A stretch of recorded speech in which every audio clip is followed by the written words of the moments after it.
meus amores, começando mais um vídeo aqui no nosso canal.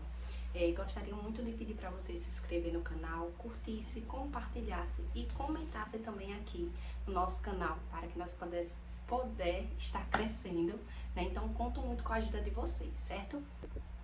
E no vídeo de hoje, vocês sabem que geralmente quando eu costumo trazer vídeo assim, mais sentado, é para conversar com vocês, né? Mas no vídeo de hoje eu quero contar o meu testemunho, contar a minha trajetória até aqui, né? Porque não sei se vocês, em alguns vídeos aí do canal, se eu já deixei, né? Quero falar pra vocês que eu me chamo Bruna, certo? Eu sou mãe de uma princesa chamada Rainá, tenho 28 anos e esse mês agora de fevereiro, dia 15, eu completo 13 anos de casada, certo? 13 anos de casada. Eu casei com 15 anos, né? E hoje eu tenho 28 anos. Vou falar para vocês testemunhar a respeito do meu testemunho, né? Da minha filha. Para vocês que não sabem, eu fui tentante durante 7 anos. E eu vou contar tudo pra vocês de como foi até a chegada da minha filha, Rainá. Rainá, ela tem 2 anos e 4 meses. Ela tem 2 anos e 4 meses. Então, vocês já, né, pelo tempo de casada, pela idade dela, então vocês vão conseguir acompanhar, certo? Eu casei com 15 anos, conheci o meu esposo com 14 anos. A gente namoramos, e aí quando eu completei 15 anos, a gente noivamos, e logo que a gente noivou, a gente decidiu casar no mês de fevereiro. No mês de fevereiro, né, quando eu já tinha 15 anos. E aí eu casei com ele, eu morava no interior, né, de Lagarto, e aí eu vim morar na cidade, aqui em Aracaju, Sergipe. Vim morar com ele, né, quando eu tinha 15 anos. A gente casamos, eu morei junto com ele alguns meses, porque não sei se é em todo o local, né? Mas aqui, para casar no civil mesmo com autorização dos pais, só podia ser com 16 anos. E aí eu morei junto com ele, né? E aí quando foi em julho que eu completei 16 anos, a gente deu a entrada dos papéis, tal, tudo ficou aguardando. E a gente casamos, tudo certinho. A gente moramos de aluguel. E aí eu sempre tinha isso em mim. Meu sonho sempre foi ser mãe. Sempre foi ser mãe mesmo. E aí eu vim, estudei, e os nossos planos era construir a nossa casa. E quando nós tivéssemos a nossa casa, a gente queria sim ter o nosso filho, né, ampliar, né, para que a gente viesse ter a nossa família. Então esse era o nosso propósito, né, propósito de vida. Mas a gente não entendia que seria que nesse sonho aconteceria coisas, porque a gente sonha, idealiza de uma forma, mas Deus sempre tem o melhor para as nossas vidas. Nisso a gente casamos, eu não era cristã e logo eu aceitei Jesus depois de uns 4 anos de casada, né? Mais ou menos eu aceitei Jesus, comecei a servir a Ele. Logo o Senhor nos abençoou com o terreno, né? Que é aqui onde é a nossa casa própria hoje. E aí a gente, né, conseguiu, e aí enfim, vou pular essa parte. E a gente conseguiu construir a nossa casa. E aí quando a gente conseguiu construir a nossa casa, acho que era no ano de... Acho que era 2016. 2016, não sei, não lembro exatamente a data, já faz muito tempo. Quando a gente viemos morar aqui, a gente decidiu que a gente ia tentar, né, engravidar. E aí antes, a minha prevenção eu só tomei durante 1 ano, anticoncepcional, e depois ficava naquele negocinho, né, tal tudo, mas não era uma prevenção, né. E aí quando a gente tava na nossa casa, a gente decidiu engravidar, certo? E aí a gente parou tudo, ficamos naquela expectativa que íamos ficar grávida, que eu ia ficar grávida, e era muito aquela expectativa. E confesso pra vocês que chegou 1 ano e nada de acontecer, e era frustrante, né? Eu ficava naquela expectativa de quando estava ovulando, naquela coisa. Se passou 1 ano e nada de acontecer. Se passou 2, nada. As pessoas perguntando, né, não sei quem é casado, né, que não tem filho, se a família começa a cobrar, né? Acredito que não somente a família, mas muitos perguntam, quando é que vem o filho, né? Quando é que vai vir? Você não faz filho? Ficava sempre com aquela brincadeira, e a gente já queríamos, mas como a gente não queria muito assumir para as pessoas que a gente queria, a gente ficava, não, agora não, estamos novo, mas no fundo a gente já estávamos tentando engravidar. E se passou alguns anos, né, e foi muito frustrante. Eu já servia ao Senhor, eu começava a orar pela madrugada, pedindo a Deus para que abrisse o meu ventre, que o Senhor me fizesse gerar, e criava aquela expectativa toda, e nada aconteceu.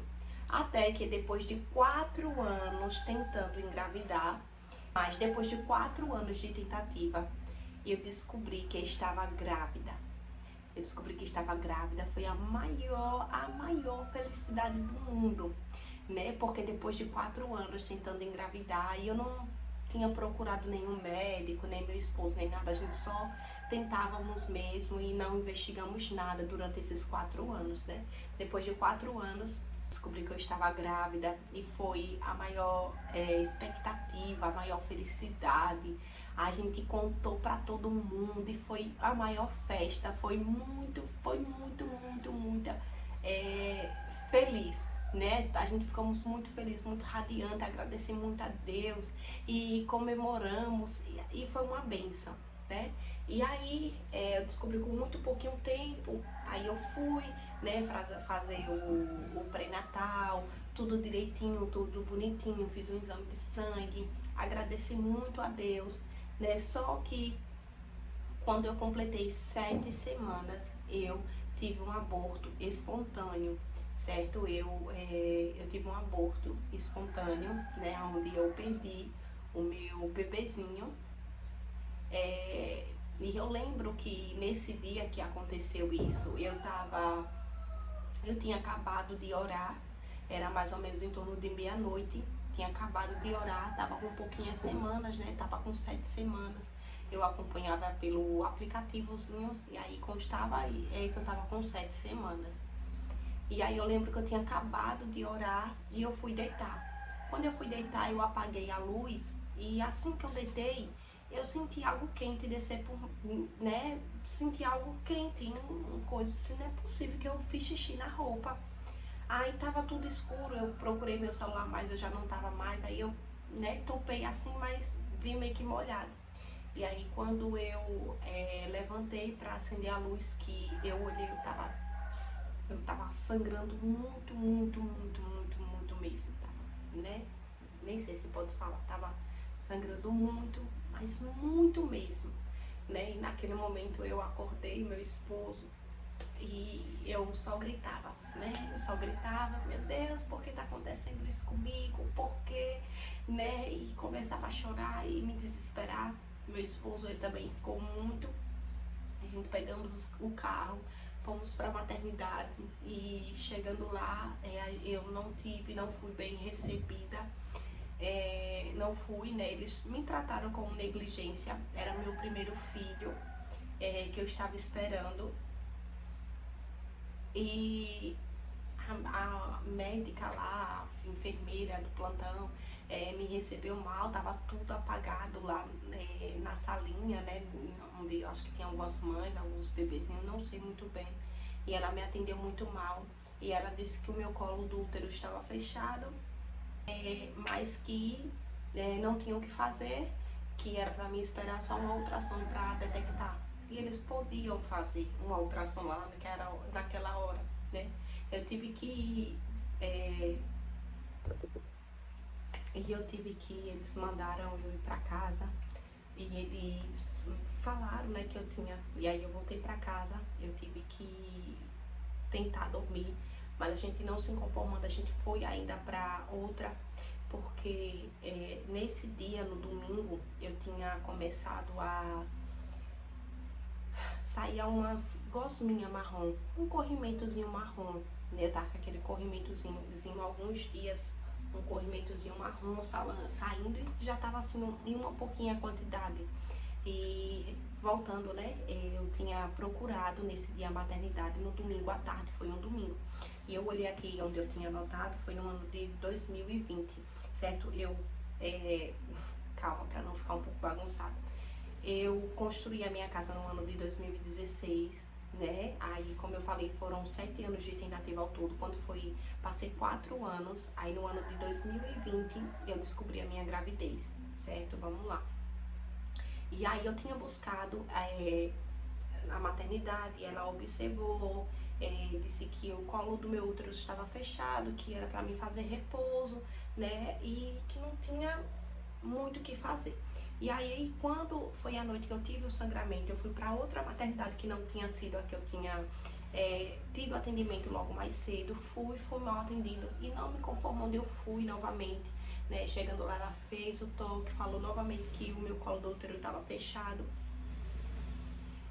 E aí me mandou para casa e disse que não tinha muito o que fazer, que era normal, né, por ser que às vezes o meu corpo estava identificando que o bebezinho poderia vir com alguma malformação, né, até que ela foi muito mais humana do que a outra. E aí eu voltei para casa, eles não fizeram a ultrassom para ouvir nada, só estava com 7 semanas, vim para casa, não consegui dormir. Quando foi logo cedo, na segunda, eu fui fazer uma ultrassom, né, paga. E aí, cheguei lá na clínica, eu expliquei que eu tava gestante e que eu tinha tido... E aí, eu expliquei, falei que estava sangrando, perguntei se não tinha nenhum problema. E ela começou a fazer a transvaginal. E quando ela começou a fazer a transvaginal, né, no fundo eu tinha tido muito sangramento. Eu estava ainda na expectativa, né, crendo que o meu bebê poderia. E aí ela começou a ver, e ela viu que não tinha mais nada, né, no meu útero. E aí ela fez, mexeu pra cá e falou, olha, não tem mais nada, eu não tô conseguindo ver nada, talvez já foi tudo expelido, né, no sangramento que você teve, como era muito pequenininho. E aí eu pedi pra ela tentar, né, mais um pouco, e aí, quando ela tentou, ela viu que o embriãozinho, né, já estava no canal vaginal já para ser totalmente expelido, né, e aí ela detectou, né, o aborto, e eu saí muito arrasada, porque era o meu primeiro filho e era muito amado, a gente idealizava muito e já tinha um tempo, né, que a gente estava tentando engravidar, foram 4 anos. E aí, depois de tudo isso, se passou algum tempo, alguns meses, aí eu não quis, né, tentar engravidar, estava em choque, fiquei muito abalada. Então eu não queria, a gente ficou um bom tempo, né, nos prevenindo. Depois eu fui, fiz uma transvaginal para ver como é que tava o meu útero, se estava tudo bem, né? E aí eu fui diagnosticada com um mioma, certo? O meu mioma, ele era dentro do útero mesmo. Eu não vou entrar muito a fundo porque eu não tenho muita ciência, né, assim, de que, só que o meu mioma era dentro, né, porque tem alguns que são fora, mas tem uns que são dentro do útero, né, e o bebezinho, ele se forma dentro do útero. Então, eu não sei se a causa foi isso, enfim. E aí eu fui diagnosticada com mioma, eu fiz todos os exames para ver se eu tinha algum problema, para investigar, e só tinha dado que eu tinha mioma. E aí a gente fomos, meu esposo, como já tinha 4 anos de tentativa que a gente conseguiu e a gente tinha perdido, a gente fomos investigar para saber se a gente tinha. Então comigo estava tudo bem, estava tudo ok, né? Eu fiz alguns exames que o médico do postinho passou, alguns exames básicos também. Comigo não foi nenhum exame assim para uma investigação mais profunda. E aí a gente fomos, meu esposo ele fez, então um dos exames que foi pedido, né, foi o espermograma, né? E aí a gente fizemos, e quando a gente foi e fizemos, né, que ele fez o espermograma, que o médico ele pegou o resultado do meu esposo. Eu não sei se eu tenho ainda, porque como eu falei pra vocês, já faz muito tempo. Mas se eu tiver, eu vou tentar deixar uma foto aí pra vocês. E aí, né, o meu esposo tinha vários problemas, né? No espermograma do meu esposo deu que tinha uma boa quantidade morta, era mais morta do que viva. Eles eram com má formação, uns não tinha cauda, uns não era todo formado, e eles também não se moviam. Era a maior quantidade que não se movia eram poucos, e os poucos que se moviam eram os que tinham uma deformidade, né? Era deformado. E aí o médico olhou, né? O nome desse doutor é um doutor muito bom, especialista nessa área. O nome dele era até Diogo Smith, acho que chama assim Smith, né? Eu pronuncio assim, o mesmo nome do meu esposo. E esse doutor falou, olha, a gente vamos fazer um tratamento com vocês, né? O tratamento geralmente eu costumo fazer de 3 meses, só que para o seu esposo eu vou passar 4 meses, um mês a mais. E já quero falar, né, adiantar, que se esse tratamento de 4 meses não surgir efeito, eu já quero dizer que o caso de vocês, o caso do seu esposo, somente uma FIV, porque de forma natural vocês não vão conseguir, né, porque ele tem vários problemas e a gente também tem que investigar se essa infertilidade dele é causada por outro problema, né, porque ele até falou que ele tinha varicela, se eu não me engano. Acho que é varicela essa doença, só que ele disse que a que ele tinha não dificultava a infertilidade dele, né? Porque aí iria de cada pessoa, né? Que as pessoas podem ter e podem não dificultar na infertilidade. Não sabia se meu esposo tinha, porque tinha que fazer outro exame para saber esse, né? Mas ele já deixou adiantado que o meu esposo era muito complicado.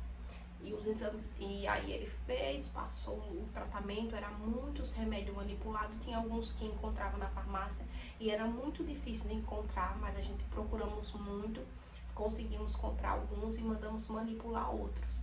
Só que a gente não tinha dinheiro, né? Só meu esposo trabalhava para manter a casa, vocês sabem o custo de vida, né? O quanto é. A gente tinha acabado de construir a casa, então a gente estava com algumas dívidas, né, que tinha que ser paga e era somente ele. Eu às vezes conseguia trabalhar mais fazendo só o bico, porque eu nunca consegui trabalhar de carteira assinada, mas eu usei a fé e eu disse, Deus, é um sonho que eu tenho, é uma realização que eu tenho, então eu vou me empenhar e a gente vai conseguir. A gente fizemos o tratamento por 2 meses. 2 meses, a gente gastava em torno de 850 no mês com esses medicamentos, né? Tinha alguns medicamentos que conseguia em mais de um mês, né? Mas tinha outros que só era uma caixa mesmo, né? E aí a gente fez durante 2 meses, né? Muito apertado, e depois a gente não teve dinheiro para dar continuidade ao nosso tratamento, ao nosso sonho. E eu lembro que quando chegou no segundo mês que a gente não tinha mais o que fazer, eu falei para o Senhor, eu disse, Deus, agora eu sei que não tem mais jeito, porque na verdade eu estava acreditando, né, na palavra do homem. Eu me apeguei àquilo e esqueci que Deus, ele sempre tem um caminho no meio do deserto para as nossas vidas. Mas eu disse assim, eu disse, Deus, agora não tem mais o que fazer, porque o que eu pude fazer, né, eu fiz e agora eu não tenho mais. Eu só tenho o Senhor, se for da tua vontade, o Senhor vai fazer. E nisso, né, a gente recebeu esse diagnóstico e eu confesso para vocês que eu fiquei muito abalada com aquele diagnóstico, né? De alguém olhar para vocês e dizer que se aquele tratamento medicamentoso não funcionasse, somente uma FIV, né? A gente não tinha nada, né? A nossa casa não era nem avaliada, a gente nem tinha noção de quanto era uma FIV, né? Aqui na nossa cidade, provavelmente acho que é mais de 20 mil, porque envolve muitas coisas, né? Enfim, envolve muitas coisas. A gente não tinha condição. Para a gente construir a nossa casa, a gente teve que vender um carro que a gente tinha. A gente ficamos a pé para pegar o dinheiro do carro e construir a casa. E aí eu comecei a colocar diante do Senhor. Se passou um ano e eu tive, isso foi no ano de 2020, né, como eu falei para vocês, se passou alguns tempos e eu estacionei, né, chegou um dia que eu olhei para Deus e disse, Deus, agora eu não quero mais saber de ser mãe, né, agora eu não quero mais, era como se fosse uma revolta, era como, eu não sei explicar, É assim, mas era como se eu não quisesse mais, só que no fundo eu queria. Eu só usava aquelas palavras para tentar ver se amenizava a dor e o sonho que eu tinha, porque estava sendo engavetado. Nisso se passou, né, o ano de 2020, passou 2021 e passou 2022. Quando foi no dia 19 de 2022, eu estava fazendo academia, eu estava fazendo um curso de auxiliar de enfermagem, estava focada em muitas coisas, mas teve alguém que quis fazer um propósito comigo de oração e disse: o propósito de oração vai ser até você engravidar. E ainda por muito tempo eu já estava desacreditada, e a vontade era dizer que eu não queria, né, orar, eu não queria entrar mais nisso, porque era um assunto que me doía bastante, bastante, bastante. Né? Eu não gostava quando alguém perguntava, né, a respeito disso, porque era como se eu tivesse enterrado aquilo dentro de mim. Mas eu fiquei com vergonha, constrangida, eu digo, vou entrar nesse propósito, a gente entramos no propósito de oração, mas Deus nunca, assim, fora a palavra dele, porque fala conosco, mas Deus nunca falou nada, nunca se revelou comigo através de sonho que eu iria engravidar. Deus nunca usou alguém, né, para dizer algo. Deus nunca falou diretamente algo comigo sobre isso. Então Deus era em silêncio referente a isso. Assim, não falo pela palavra, né, referente à palavra dele, porque eu sei que quando a gente abre, o Senhor nos fez, né, para gerar. E quando foi no ano de 2022, eu tinha recebido aquele diagnóstico que a gente não podia. Quando foi no ano de 2022, no dia 19, eu estava atrasada, e aí eu estava atrasada mesmo, digo, vou esperar.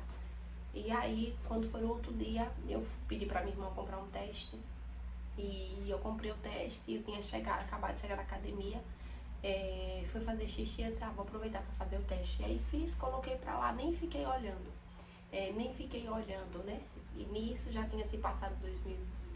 Se passaram 7 anos, né? 4. Isso. Se passaram 7 anos, contando de data a data, né? Resumindo pra vocês. E quando eu olhei, que eu botei lá na tampinha, no vasinho da lixeira, quando eu olhei, eu vi que tinha uma segunda listra e tava forte. E eu não acreditei. Era como se eu, eu estivesse enxergando e eu comecei a ficar emocionada. Eu não fiquei muito emocionada sem acreditar. E eu comecei a pular dentro do banheiro. E eu comecei a chorar e agradecer a Deus, porque a gente só tinha conseguido, né, fazer 2 meses de tratamento e já tinha se passado 1 ano. Depois de tudo isso que a gente parou o tratamento, a gente passou 1 ano. Meu esposo foi viajar fora, foi trabalhar fora.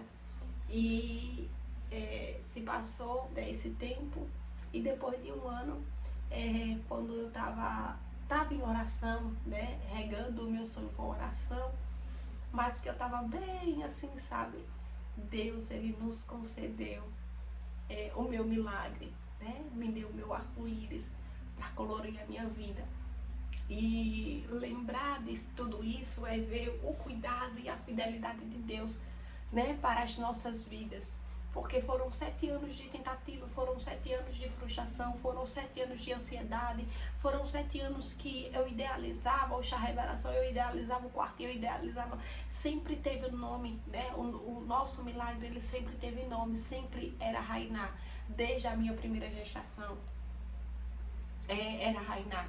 E aí eu descobri que estava grávida. Quando eu descobri que estava grávida, foi aquela emoção. Eu tive algum sangramento, né? Eu tive em torno de 3 para 4 sangramentos nessa gestação de Rainá. Eu ficava a maioria do tempo deitada. Eu enjoei muito mesmo. Eu perdi no total de 7 quilos, né? Porque eu vomitava muito. Eu não tinha um enjoo assim. Eu vomitava. Qualquer coisa que eu comia, eu vomitava. E eu tive esses sangramentos, né, no início da gestação.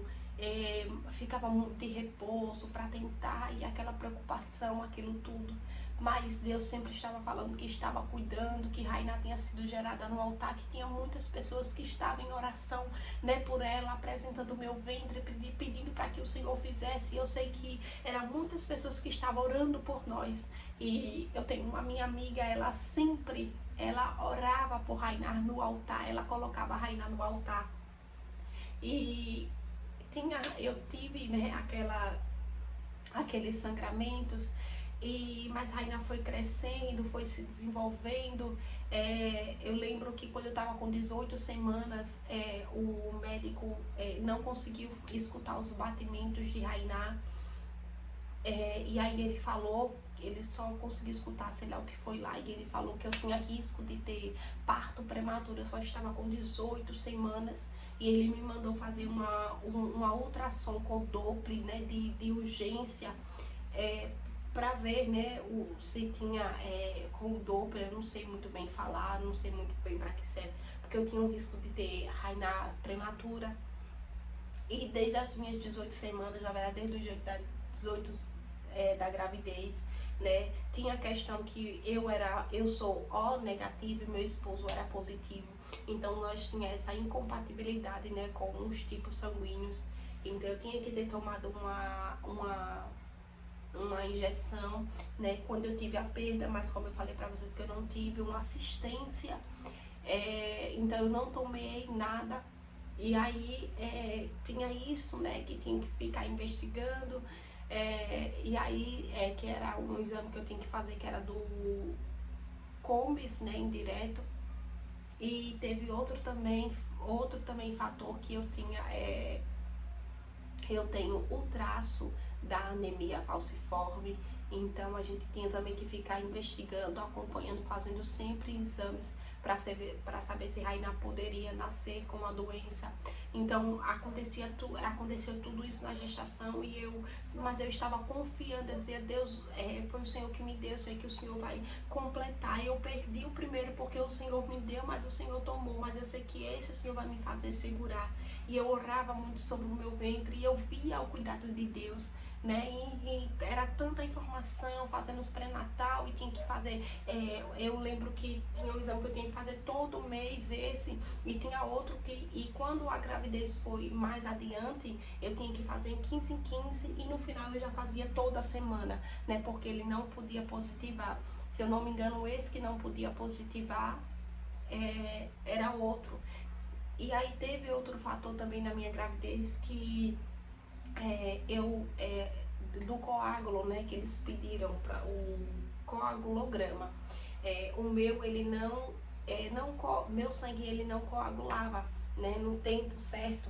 E aí eu tinha um grande risco, né, de assim, passar por uma cirurgia e não conseguir o meu sangue estancar, né, na hora. Então a via de parto mais ideal sempre era normal, mas por conta dessa questão também era o parto normal.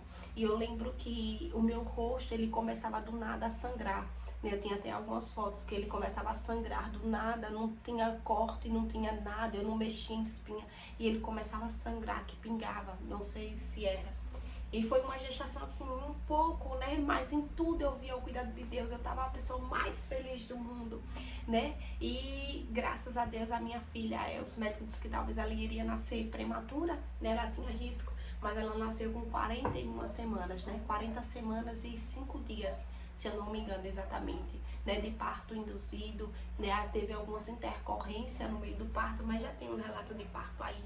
Mas o que eu queria mesmo era testemunhar a nossa história, né? Desde o início até a chegada de Rainá, e dizer para vocês o cuidado que Deus tem.